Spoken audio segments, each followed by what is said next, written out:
what do you see as the biggest problem that young guys are facing nowadays? More and more men are reverting over to kind of more red pill space content. The issue there is there becomes a hyper masculinity. There becomes a hyper patriarchal perspective on everything. And that's unhelpful because now the measurement for what it is to be a man is to get women and make a bunch of money. It's that shallow without a whole lot of equipping of what it means to be a father. And in and of themselves aren't bad. Having game, having muscles, having money, these things aren't bad, but they're very shallow on the Christian end of the spectrum. And so you're getting hit on that side from the faith angle. And then in the world, they're just being told that any type of masculinity is bad and you need to be more in tune with your feelings. And I think there's conflicting narratives that they're being told. And you layer that with the distractions of video games, the distractions of social media, the distractions of in a kind of volatile time. I think it's a lot easier to self-soothe and be distracted.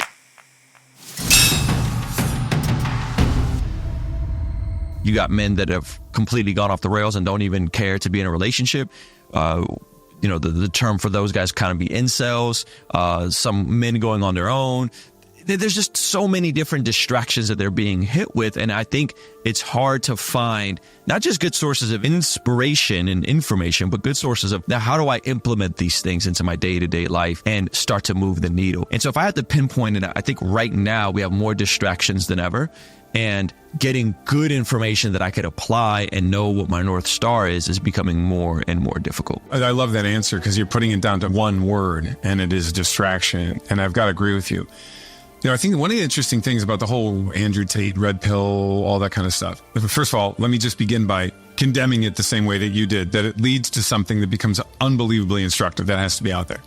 But there is something about it that's interesting. I heard a guy one time, his daughter wanted to watch an R-rated movie, and he said no. And the daughter and the mom and the sister started arguing, well, there's only one bad part in it. It's just, that's all. There's just one bad part in it, and I'm mature enough, I can handle the rest. And the dad was like, listen, I'm in that household and I'm trying to make this argument, and it's, I'm being debated too much. So he just went silent, and he made dinner that night. And after dinner, he brought out brownies, and he said, I made my favorite brownie. You guys love my brownies. They said, this is great. He goes, I made them a little bit different today. I just put one little bit of the kitty litter in it, just one tiny drop, but it's only a little bit, so it's not going to affect the whole thing. And they got the point. And obviously he didn't do that to the brownies, but he didn't go to the movie. So the reason I say that is because most of that movement is actually pretty good. Get yourself in shape, handle responsibility, build a business, do these sorts of things. But all it takes is that further part of the message to poison the entire thing, not to mention that they're almost entirely absent of any aspect of faith. I mean, Stoicism, has many good things about it, but it's passionless, and it's because of that it doesn't know how to love, right? So ultimately there's that gap there. So, when you see it and you have a certain empathy for why guys are doing this, and then they swing all the way to the other side, they have to be formed somewhere in between there. And there's like a certain aspect of that you can't just come at them and say, Jesus is the answer. Although I'm a dedicated Catholic myself and I believe Jesus is the answer, but Jesus isn't the answer to learning engineering either, right? So what is that natural aspect that you're showing guys to help them where they are in order to bring them to a further understanding of what's good and true? I think we have to reverse engineer on what do men ultimately want on an intrinsic level. Most men want respect. Most men want peace. Most men are going to want to have kids. I think we're wired to want to pass down our biology and be fruitful and multiply. So if we know most men want respect, most men want peace and stability, most men are gonna want to have kids, and statistically speaking, they probably will have kids. If that's where they are, they want to make a good living, right? So then we have to reverse engineer and go, okay, this is what you want. Now let's walk through the sequencing of what communities of people actually have what you want. So before I try to go and go in for the Jesus clothes, right, which I love that, right? Like I'm naturally evangelistic in that sense. I first have to lay out the sequencing and go, hey, the red pillars will tell you that half of marriages will end in divorce, which is not fully accurate. There's a book called The Good News About Marriage, which debunks the statistic. It's closer to 40%. 70% of marriage divorces are filed by women. And it makes no sense. Men should go on their own. They should just spin plates and never get married.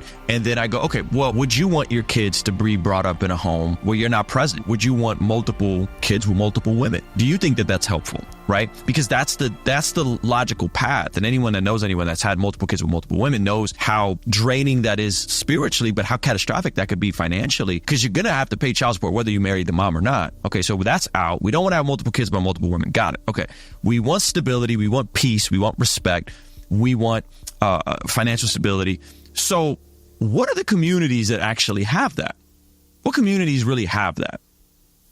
And what you'll discover very quickly is the communities that have that are the least likely to get divorced, statistically speaking, that claim to have the healthiest sex lives, the most enjoyment and fulfillment, is actually people who practice their faith regularly. So you'll have a lot of Catholics in that community, and you'll have a lot of very committed Protestants, and you'll have some Eastern Orthodox. And so when you reverse engineer that and you go, okay, so there's something about this faith aspect, practicing faith aspect, that actually gets you to the destination.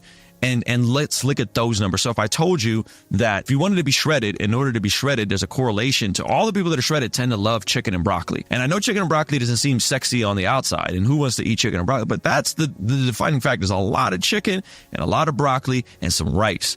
Okay, if that's where we're going, then let's walk through that. And then now I got to do the sequencing to properly help them get to that faith aspect, because I think faith is what drives it. I think faith is what gives a man the balance to be tough and tender, the way Jesus was, the way David was, right? And so I think we have to reverse engineer that. And so then we walk back sequentially, and we'll go, everything you want is actually on the other side of living a committed life that's full of delaying gratification towards the greater good of beauty and goodness and being the hands and feet of Jesus on this side of eternity and within your own home. And so that's how I would reverse engineer it. Hey there, Giant. Thanks for watching Durand On Demand. I need your help with something. The world desperately needs more giants. You know it, and I know it. We've been around a lot of people struggling, figuring out how to make things go. So hit that like button, hit that subscribe button, share this with as many people as you can. We're going to build this audience, and we're going to help people slay dragons together.